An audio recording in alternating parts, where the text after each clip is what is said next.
Welcome. I'm Kinetic Symphony. I hunt down and report on weird and true mysterious stories, from glitches to the paranormal. Would you like even more content? Here's my Patreon. Now onto the stories. Case file number 1326, written by Roki15. How I teleported across the city, according to my mother. This happened to my mother, but it involved me as well. It was in winter, somewhere between 2019 and 2021. I thought it was last year, but after talking to my mom recently about this, it was definitely more time ago than it seems. So this is what happened. It was around 6 to 7 a.m., and I was coming from a nightclub with two of my friends, and after crossing the river by boat, we went inside the surface subway that was still not running. However, my mother, who has always been very protective, went to pick me up in the subway, or metro station, with her car without telling me that she would. Now this is what happened according to her. As she was arriving at the subway station, she saw me inside the metro with my friends, and she knew exactly where I was, and who the friend that was standing on the seat next to me was. As she saw me, she quickly went around the station with the car and parked it to call me to say that she was outside. This lasted maybe 30 seconds at most. What succeeded next was truly bizarre. When I answered the phone, that lasted maybe an additional 10 seconds. I was already some 8 or 9 metro stations ahead of the station that she was in, the same station I was just in her reality. To get there from where I was initially, it would take easily some 15 to 20 minutes, by metro of course. I remember telling her on the phone where I was, and she became truly shocked and confused. I was still a little drunk, so didn't give too much importance to that at the moment. But on the next day, and after talking to her about the event, I knew that what happened was something very strange. She wasn't lying because she knew exactly where I was sitting and next to who. We still have no idea how that happened. I've heard similar stories from other people. There must be something really complex in this existence that we aren't aware of or can't comprehend. Case notes are file 1326. How I teleported across the city, according to my mother. You're quite right about this existence playing host to mysteries and factors that we can't fully comprehend. For instance, in this case, I believe space-time portals are involved that shifted your mother's perception to an alternate universe, one where the train was delayed. So she saw you there, on the train that had just arrived in that universe, and you just got on it in that universe, but the call place was to you in the original and shared reality. She was just perceiving a different universe. But there are still unanswerable questions. Why did your mom perceive in this new reality if it was a portal, or did other people and they just not notice or report it? Maybe that is often the case. People just experience weird things all the time and don't mention it because they don't want to be thought of as crazy. I think there's a lot of truth in that, but it doesn't explain everything. You could wave this away by saying it was late, so no one else was around, but I don't know if that's a complete answer. I don't think there is a complete answer yet in my mind. Just little pieces and fragments that seem to fit, but the whole puzzle piece has yet to be fully assembled. And I guess it would be boring if it had been. We'll have to settle for a few glimpses at the image. Creepy file number 128, written by Two New Reddit Noob. From Punches to Peace. One night, I was walking back to my car when an unstable man came running up to me with his Four Loko mumbling something about wanting to ask me a question.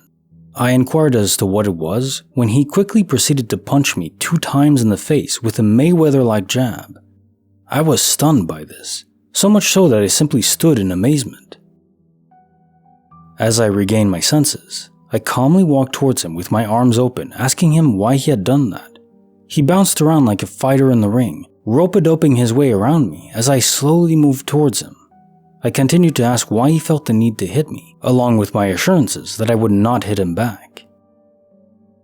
When he finally stopped bobbing and weaving, he explained to me that he had just been released from prison, and I looked at him in a way that he could not accept.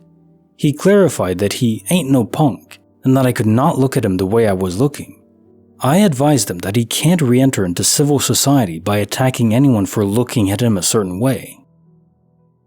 He proceeded to apologize profusely for his actions and attempted to make a peace offering in the form of substances. I respectfully declined, but thanked him for his kind gesture. We parted ways thereafter.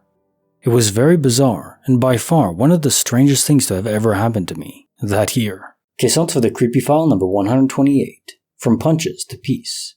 This is one of those accidentally sad stories. Our justice and prison system is messed up, in my opinion. Should there be a focus on some punishment? Probably a bit. Obviously, if you go to prison, you shouldn't have fine dining in a PS5 console game to play all day. The main focus, in my opinion, should be rehabilitation, if we intend to let them out. If someone is in for life with no possibility of parole, what they did was probably so atrocious that I don't really care what happens to them then. But if the intent is to rehabilitate them, to release them later on, then our focus should be on that, because they're going to come back into society. If we have any intent on letting convicted criminals back into our society, we need to be sure they're well adjusted to life in civil society. Right now, our incarceration system does the exact opposite, especially in higher security prisons and state-run prisons. If you go to Camp Cupcake, as they say, federal minimum security, yeah, that's probably more along the lines of what prison should be. Kind of boring and everything, but safe and not violent. Not a place that instills those violent tendencies and amplifies them. Anyways, sorry you had to deal with the aftermath of such a failed system, but you played it as well as you could. Bonus file written by 420 Keebler, A Supernatural Visit by the Fire. There was this time I was sitting outside at night, by myself, having a little fire and a couple of beers. Relaxing after a long, hard week.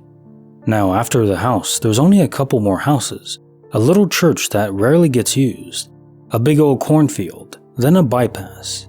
It wasn't that late, maybe 11 p.m. or midnight. Normal night sounds, and could hear vehicles, mostly semis on the bypass. Then it all slowly faded out. It was silent. No night sounds, no vehicles on the bypass, nothing. I had gotten this weird chill on the back of my neck that went from left to right and got goosebumps. It wasn't cold out, it was summertime.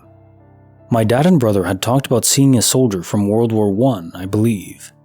My dad had said the neighbor asked if anyone around did reenactments, because he had seen it also. So that's all I could think of. Now I didn't see anything, but I simply said, "Hey, I don't mean any disrespect. I'm just sitting here chilling around the fire with some beers." There's plenty of chairs if you want to take a load off, and plenty of beers if you want to join me. I swear, the fire got bigger, like someone put more wood on it. It was like that for a couple of minutes. The whole atmosphere was just different. Then all of a sudden, the fire died back down. The atmosphere seemed to go back to normal. The sounds of crickets started to come back, and more night noises came back, as well as a few vehicles on the bypass. All in all, the whole situation lasted about 5 minutes. It was crazy. Now, I mentioned my dad and brother seeing this military man. My parents have owned property for 47 years now. They moved away for a couple years, and my now ex-wife and I lived there with our kids until my parents moved back. There's plenty of other situations from that house or property. I swear it's a hot spot for strange things. Okay, so it's for the bonus file.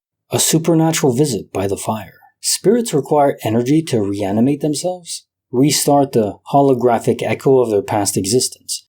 The fire, even the sound waves and heat in the air, all contribute towards this, and I think proximity of a human being, that soul energy, acts as a spark to reignite the flame, so to speak. When a human approaches, it's almost like a trigger. Where some places have lights that detect a human being's presence? I think it's a similar process to that.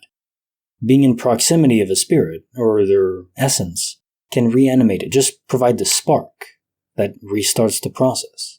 And now time for the quote of the day. The men the American public admire most extravagantly are the most daring liars. The men they detest most violently are those who try to tell them the truth. H.L. Mencken. They want to be told positive lies because it feels better. The harsh reality is that we have a lot of problems, and solving them is not going to be easy. It could require sacrifices and other things that people don't want to make. And if you're trying to be re-elected or elected for the first time, telling people what they don't want to hear, the harsh reality, the medicine that tastes horrible, you're going to have to take that medicine. No one wants to hear that, right? So it doesn't matter. They tell them lies, they get elected, nothing changes, nothing improves, things get worse, in fact. The can is kicked down the road until eventually the bill comes due. I don't know when the bill is going to come due, but it is a problem. And on that somber note, like the video, subscribe, hit the bell. Kinetic Symphony signing off.